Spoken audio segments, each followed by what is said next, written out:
संध्याकाळचे 5 वाजले असतानाच जोरदार वाऱ्याचा जोर सुरू झाला होता. एका तासाच्या आतच मुसळधार पावसाने हजेरी लावली आणि लाईट गायब झाली. माझ्या नवऱ्याला सांधेदुखीमुळे जास्त चालता फिरता येत नव्हते. ऑफिसच्या कामातून परत आल्यानंतर ते पूर्णपणे थकून जात. मी घरातील खिडक्या बंद केल्या आणि स्वयंपाकघरात जाऊन खिचडी शिजवू लागले. अंधार असल्याने दुसरा काही बनवण्याची इच्छा झाली नाही. 8:30 वाजता आम्ही दोघे खाऊन पिऊन झोपायच्या तयारीला लागलो. लाईट नसल्यामुळे पंखा बंद होता आणि उकाडा जाणवत होता. झोप येत नव्हती, पण अंथरूण सोडून उठण्याची इच्छाही होत नव्हती. मी फक्त डोळ्या लावण्याचा प्रयत्न करत होते. इतक्यात दरवाजावर कोणीतरी ठोठावल्याचा आवाज आला. मी गोंधळून उठून बसले. बॅटरी चालू करून पाहिले तर 9:30 वाजले होते. विचार करू लागले, इतक्या रात्री कोण आलं असेल? आजकाल ओळखीचे लोकसुद्धा क्वचितच भेटायला येतात, तेही सुट्टीच्या दिवशी. मी हळूहळू उठले. बॅटरीच्या प्रकाशात अडखळत दरवाजापर्यंत पोहोचले. नवरा पाठीमागून आवाज देत होता, राधा, जरा नीट बघून दरवाजा उघड. आधी कडी लावून विचार. आपल्या भागात सध्या चोऱ्या खूप वाढल्या आहेत. दरवाजाजवळ पोहोचल्यावर मी विचारले, कोण आहे? 2 क्षण शांततेनंतर हळू आवाज आला, आई, मी आहे पल्लवी.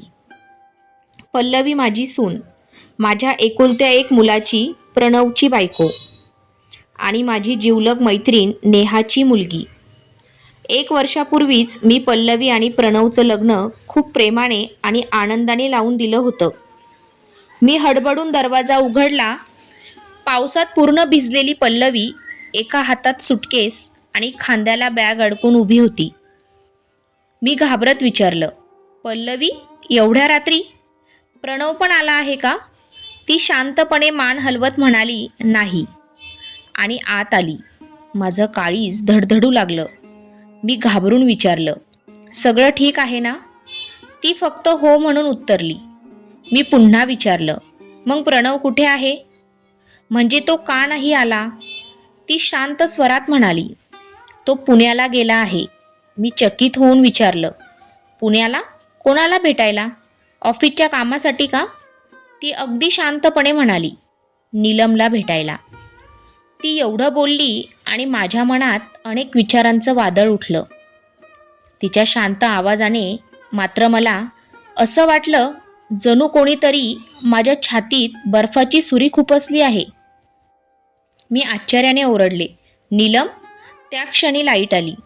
पल्लवीने विषय बदलत म्हटलं, आई, मी पावसात भिजले आहे, कपडे बदलून येते. ती बॅग उघडून कपडे काढू लागली आणि अंघोळ करायला गेली. मी तिथेच जागेवर सुन्न होऊन बसले. आतून माझा नवरा विचारत होता, राधा, कोण आलंय? ते स्वतःच उठून बाहेर आले आणि म्हणाले, काय, सुनबाई आली आहे? प्रणवशी भांडण झाले का? मी हताशपणे उत्तरले, माहीत नाही. ती म्हणत होती, प्रणव पुण्याला गेला आहे नीलमला भेटायला. ते हळू आवाजात म्हणाले, मला माहिती होतं, एक दिवस असंच होणार. तुला कोणी सांगितलं होतं प्रणववर जबरदस्ती करायला? तुझा हट्ट आणि तुझ्या खोट्या अहंकारामुळे एका नाही तर 3 लोकांचं आयुष्य उद्ध्वस्त झालं आहे. आता रडत बस. ते बडबडत पुन्हा खोलीत निघून गेले. पल्लवी कपडे बदलून आली. अचानक माझ्या लक्षात आलं की ती उपाशी असेल. सकाळच्या गाडीतून ती आली असेल. रस्त्यात तिने काही खाल्लं असेल की नाही हेही माहीत नव्हतं. तिची अवस्था पाहून तर वाटत नव्हतं की तिने काही खाल्लं असेल.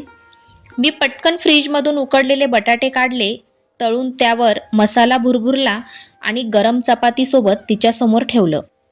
ती गपचूप खाऊ लागली. माझ्या मनात विचार येत होता, जणू काही ती एखाद्या युद्धात हरलेली सैनिकाची मुलगी आहे. मी तिचं बिछाणं समोरच्या खोलीत लावलं. ती हात धुवून परत आली. मी तिला मृदू स्वरात म्हणाले, पल्लवी, तू खूप थकली असशील, जाऊन झोप बाळा, उद्या सकाळी बोलूया. ती शांतपणे म्हणाली, सकाळी मी आईकडे कोल्हापूरला जाणार आहे. मी चकित होऊन विचारलं, एवढ्या लवकर? ती माझ्याकडे प्रश्नार्थक नजर टाकून म्हणाली, मी इथं फक्त हे विचारायला आले होते की तुम्ही माझ्याबरोबर असं का केलं. मी शांतपणे उत्तर दिलं. पल्लवी बाळा, मी विचार केला होता. ती संतापलेल्या स्वरात म्हणाली. तुम्ही विचार केला होता की लग्नानंतर प्रणव नीलमला विसरेल, पण खरं तर ते तिला एका क्षणासाठीही विसरू शकले नाहीत. मी घाबरत विचारलं, तुला नीलमबद्दल सगळं माहिती आहे? ती म्हणाली, हो, प्रणवने लग्नाआधी सगळं सांगितलं होतं, पण तुमचा हट्ट आणि तिकडे माझ्या आईचा हट्ट. मीही त्यावेळी असंच मानलं की लग्नानंतर सगळं ठीक होईल. मी पुन्हा विचारलं, पण प्रणव तुझ्याशी चांगला वागतो ना? ती म्हणाली, हो आई, प्रणव खूप चांगले आहेत, पण नीलम त्यांच्या आयुष्यावर अशा प्रकारे हवी आहे की माझ्यासोबत ते कधीही सामान्य राहू शकले नाहीत. माझ्या मनात रागाचा ज्वालामुखी उफाळून आला. अशा परिस्थितीत प्रणव तुझी सोबत सोडून पुण्याला नीलमला भेटायला गेला, याचा काय अर्थ? 1 वर्षापूर्वी प्रणवने मला काय सांगितलं होतं ते आठवलं. आई, पल्लवीला दुसऱ्या चांगल्या घरातला मुलगा मिळेल, पण नीलमला माझ्याशिवाय कोणीच नाही. तिच्या वडिलांचं निधन झालंय, आई आजारी असते आणि तिच्या लहान भावंडांची जबाबदारी तिच्यावर आहे. त्यावर मी संतापून उत्तर दिलं होतं, म्हणून नीलमशी लग्न करतोय की तिचं कोणीच नाही म्हणून? मला ती सुनेच्या रूपात कधीच मान्य नाही. आई, प्रणवने काकुळतीने म्हटलं होतं, पण मी ठाम होते.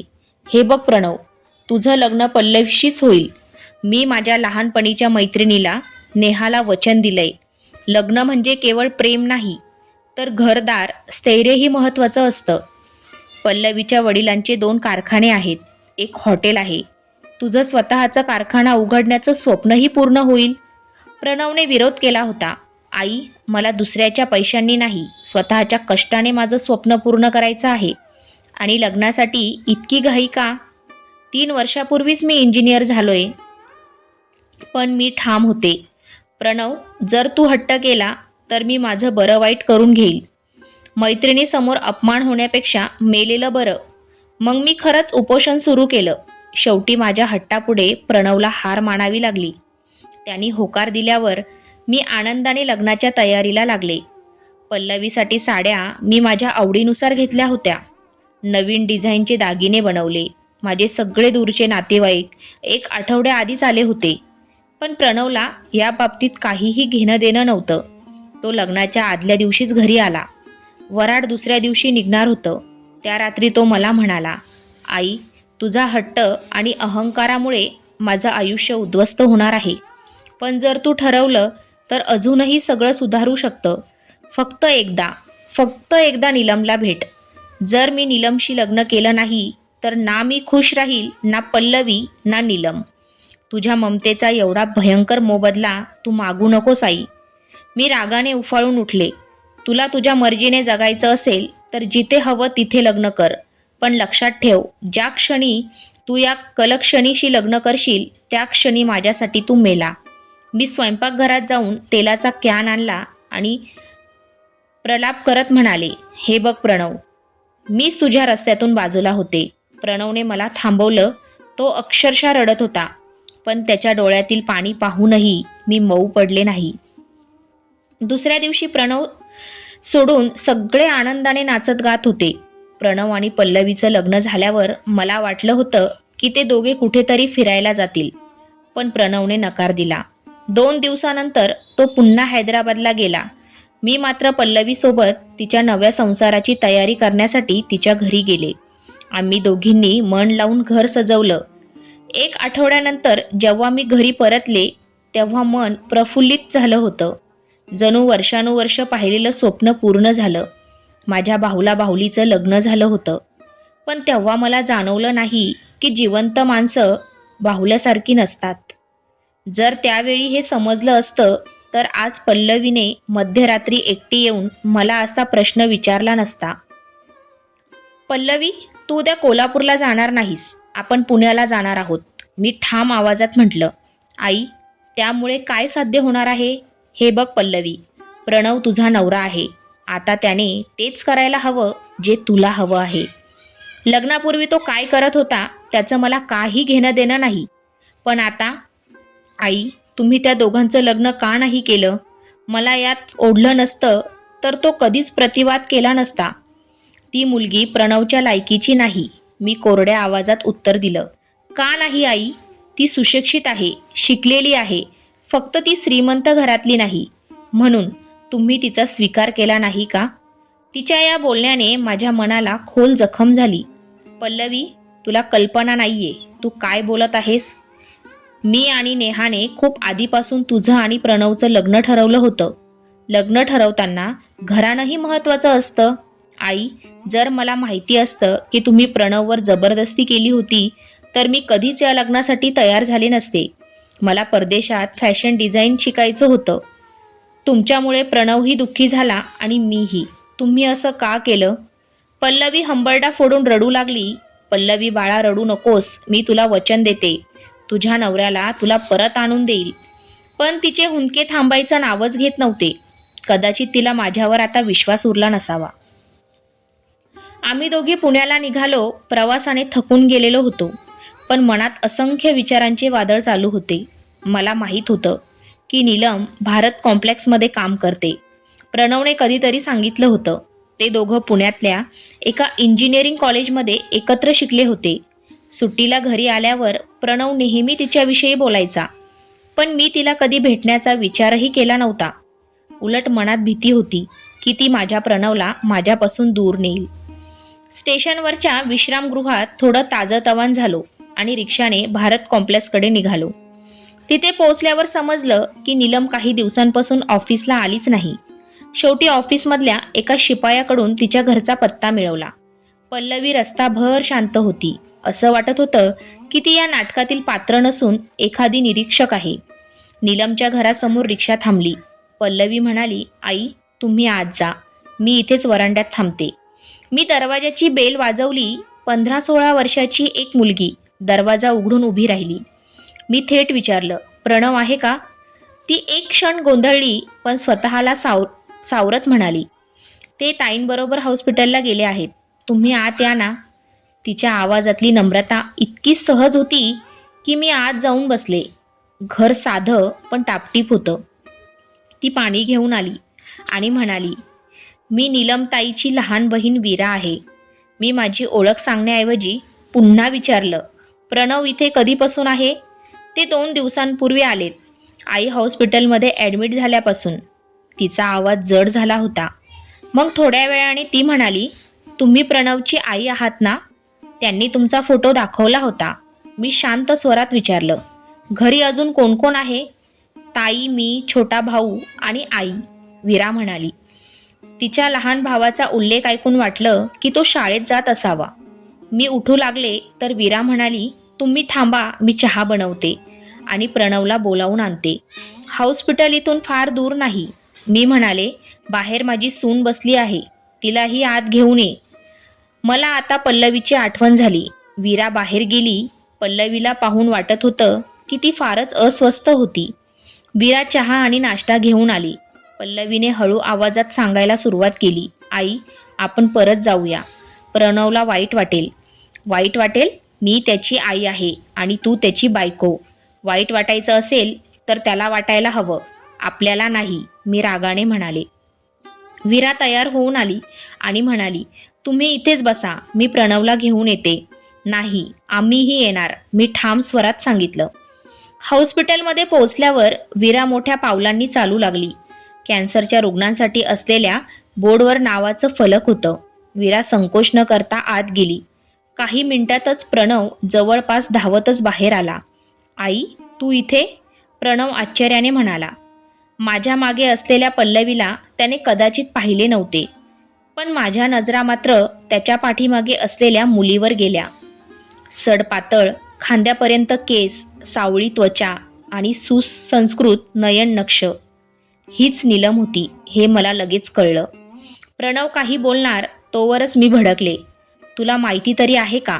तुझं कुटुंब आहे, बायको आहे, आई आहे. मला सगळं माहिती आहे आई, पण मी सगळं विसरायचं ठरवलं आहे. तुझं काय? तू काहीच विसरत नाहीस? आई, जरा हळू बोल, हे हॉस्पिटल आहे. त्याच्या आवाजातला कडवटपणा मला ठळक जाणवला. तो पहिल्यांदा माझ्याशी असा कडक स्वरात बोलला होता. तेवढ्यात वीरा बाहेर आली. ती घाईघाईत म्हणाली, ताई पटकन या, आई शुद्धीवर आली आहे. नीलम आणि प्रणव धावतच आत गेले. मी आणि पल्लवीही त्यांच्या मागोमाग गेलो. वॉर्डमध्ये एक महिला मोठ्या प्रेमाने प्रणवचा हात हातात धरून बसल्या होत्या. मला पाहताच प्रणव थोडा गोंधळून म्हणाला, तुम्हाला खूप दिवसांपासून माझ्या आईला भेटायचं होतं ना?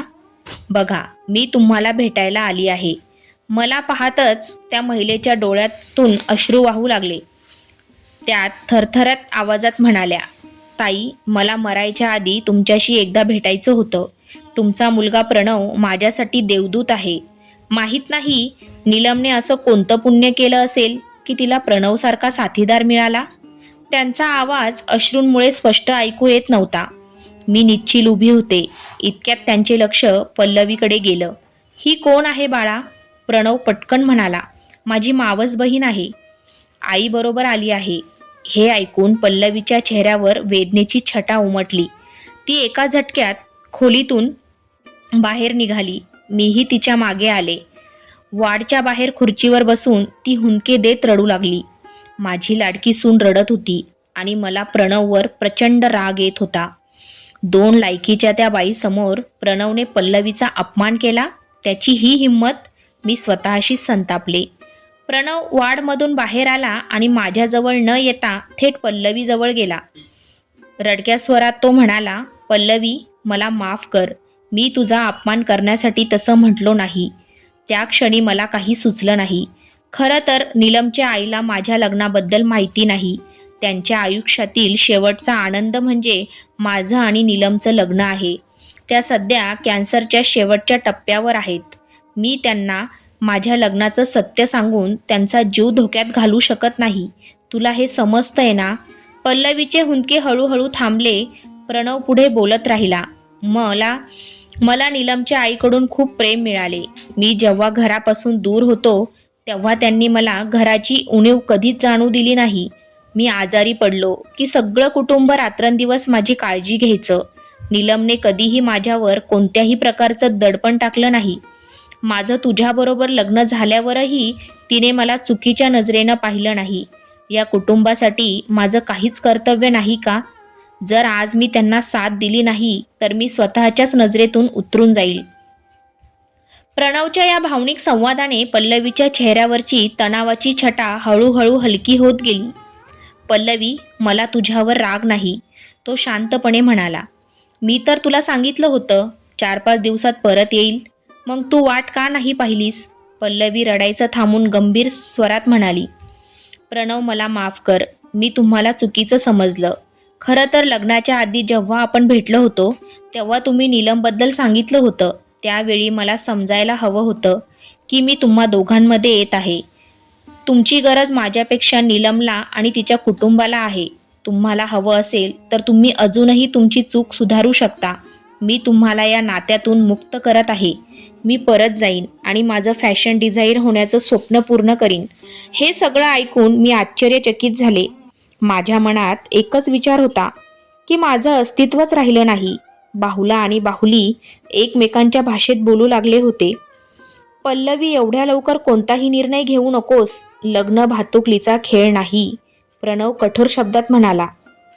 हो खरं, पल्लवी म्हणाली, पण मला अजून कठपुतली व्हायचं नाही. तिचा आवाज ठाम होता. नीलम आणि वीरा आमच्याजवळ आले. नीलम शांत आवाजात म्हणाली, तुम्ही घरी चला, जेवण करून जा. घरी आल्यानंतर नीलम आणि वीरा पटकन जेवण तयार करू लागल्या. आम्ही सर्वजण तोंडातून एक शब्दही न काढता जेवण केले. रात्री खूप उशीर झाला. नीलमने सर्वांच्या झोपायच्या सोयीसाठी बाहेरच्या खोलीत व्यवस्था केली. नीलमच्या वागण्याने मला चकित केलं. तिच्या वागण्यातून कधीच असं वाटलं नाही की ती माझ्यावर नाराज आहे. तिला नक्कीच माहिती असेल की प्रणवने तिच्याशी लग्न का केलं नाही. रात्री मी प्रणवला काहीच बोलू शकले नाही, कारण नीलमचा भाऊ दिनेश आमच्या खोलीत झोपायला आला होता आणि पल्लवी नीलमबरोबर आतल्या खोलीत झोपली होती. मला सगळी रात्र झोप लागली नाही. पहिल्यांदाच मी स्वतःला हरलेलं वाटत होतं, तरीही हार मानायला तयार नव्हते. सकाळी उठल्यावर पल्लवीने सांगितलं, मी आजच कोल्हापूरला जाणार आहे. मी प्रणवला म्हणाले, हे बघ प्रणव, पल्लवीला थांबव. तू तिला तुझ्याबरोबर हैदराबादला घेऊन जा. प्रणव थोड्या रागाने म्हणाला. आई, तिला काही दिवस कोल्हापूरला राहू दे आणि आता तू आमच्या आयुष्यात दखल दिली नाहीस तर बरं होईल. आमचं आयुष्य आहे, आम्ही हसत घालवू. तुला जे करायचं होतं ते तू केलं. मी स्वतःहून खड्ड्यात पडलो आहे, तर आता तक्रार का करू? प्रणवला रात्रीच हैदराबादला परत जायचं होतं म्हणून त्यानं मला रत्नागिरीचं तिकीट दिलं. मी स्टेशनवर जात असताना नीलम समोर आलीच नाही. माहीत नाही का, माझं मन त्या सहनशील मुलीसाठी भावूक झालं. वीरा आणि दिनेश आम्हाला स्टेशनवर सोडवायला आले. पल्लवीची गाडी अगोदरच जाणार होती. ती वीराला भावूक स्वरात म्हणाली, बहिणीला सांग मी तिच्या आयुष्यातला अडथळा नाही. जीवनात प्रकाशाचा हक्क आपल्यापैकी प्रत्येकाला आहे. पल्लवीने प्रणवला शांतपणे सांगितलं. तू स्वतः निर्णय घे. मी जेव्हा परत जाईन तेव्हा मी निर्णय घेईन. प्रणवने संयमाने उत्तर दिलं. या क्षणी तू भावनांमध्ये वाहत आहेस. कधीही नातं इतकं सहजपणे तोडून फेकता येत नाही. तू विचार करून उत्तर दे. मी वाट पाहीन. पल्लवीने माझ्याकडे पाहून हात जोडले. प्रणवने मला महिलांच्या डब्यामध्ये बसवलं आणि स्वतः हैदराबादला जाण्यासाठी बस स्टँडकडे निघाला. जशी गाडी चालू झाली तशी मला एक विचित्र चक्कर येऊ लागली आणि मी विचार करू लागले, मी हे काय केलं? स्वतःच्या स्वार्थासाठी 3 तरुणांना दुःखी केलं. आता हे तिघं कधी आनंदी राहणार नाहीत. त्यांच्या स्वप्नांच्या एका हिस्स्याला ग्रहण लागलं होतं आणि ते ग्रहण मीच होते. माझ्या आतल्या पोकळीत एकच विचार गोंधळ घालू लागला. मी मोठ्या आवाजात रडू लागले. शेवटी मी हरले. मी खरंच हरले होते. पण तरीही एक गोष्ट ठरवली होती, माझ्या चुकांना सुधारायचं. काही दिवसांनी नीलमच्या आईची तब्येत बरी झाली आणि ती हॉस्पिटलमधून घरी आली. त्यानंतर मी प्रणव आणि नीलमचं लग्न लावून दिलं. पल्लवीने स्वतःच्या आयुष्यातून प्रणवला आणि नीलमला दूर होण्याचा कठोर निर्णय घेतला होता. त्या निर्णयाने तिला स्वतःचे दुःख सहन करावं लागलं, पण तिच्या मनात एक शांती होती. हे सर्व काही योग्य होतं. आज मी माझ्या करणीवर खूप पश्चाताप करत होते, पण पल्लवीने मला मनापासून माफ केलं. त्याचबरोबर प्रणव आणि नीलमनेही मला माफ केलं. त्यांच्या माफीने मला एक वेगळी शांती दिली होती. तर मित्रांनो, जीवनात कधीही प्रेम, माफी आणि समजूतदारपणाची आवश्यकता असते. आपल्याला आपल्या चुकांवर विचार करून त्यावर शिकून नव्या उमेदीने जीवनाची पुढील यात्रा करायला हवी. तर मित्रांनो, कथा आवडली असेल तर कृपया कथेला लाईक करा, शेअर करा आणि आपल्या चॅनलला सबस्क्राईब करा. धन्यवाद.